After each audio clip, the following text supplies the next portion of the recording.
Christy Fermin at Sharon Cuneta nagkapatawaran na. Kasong cyber libel ni Sharon Cuneta laban kay Christy Fermin hindi na itutuloy.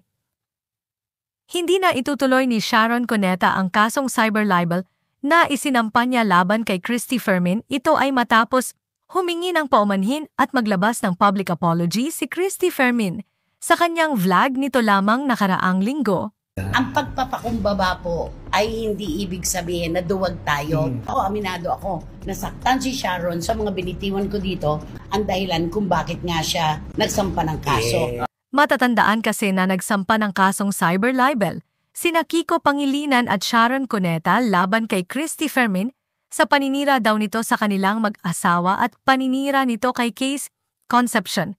Dahil sa mga malilisyoso at walang basehan na chismis na inilalabas nito sa kanyang vlog.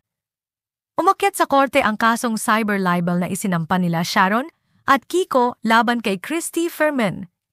Dahil nakitaan ng korte ng paglabag si Christy Fermin sa kasong cyber libel at posibleng siyang mahatulan ng guilty, kaya naman wala nang nagawa pa si Christy Fermin kundi aminin ang kanyang pagkakamali at maglabas na ng public apology.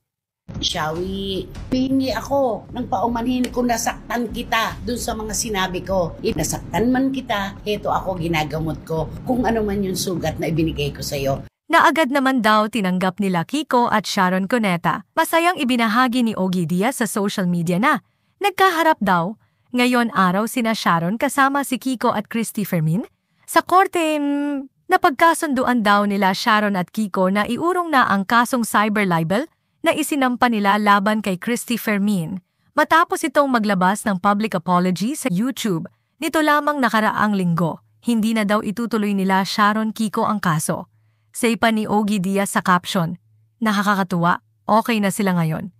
Kung matatandaan natin, nagsampa ng cyber libel case ang mag-asawang Senator Kiko Pangilinan at Sharon Cuneta. Matapos humingi ng public apology si Ate Christy Fermin sa kanyang YouTube channel, heto't nagkita na sila sa korte kanina, Hulyo 8, 2025, para iurong ang kaso. Sabi nga ni Ate Christy, kung nakapanakit tayo ng kalooban, marunong naman tayong humingi ng tawad. Hindi naman sa korte lang lagi ang lugar para ipaglaban ang karapatan at katotohanan. Pwede namang mag-usap ng puso sa puso hanggang sa pairalin ang pagpapatawad, lalo na kung meron namang nabuong relationship noong araw pa. Thank you, Senator Kiko Pangilinan and Maring Mega. Kalakip nito ang larawan na kuha ngayong araw sa korte kung saan makikitang magkasama sina Kiko Sharon at Christy Fermin at nagkapatawaran na. Masaya ba kayo na hindi na makukulong si Christy Fermin dahil inatras na nila Sharon at Kiko ang kasong cyber libel laban sa kanya dahil naglabas naman din daw ito ng public apology sa YouTube? Anong say mo?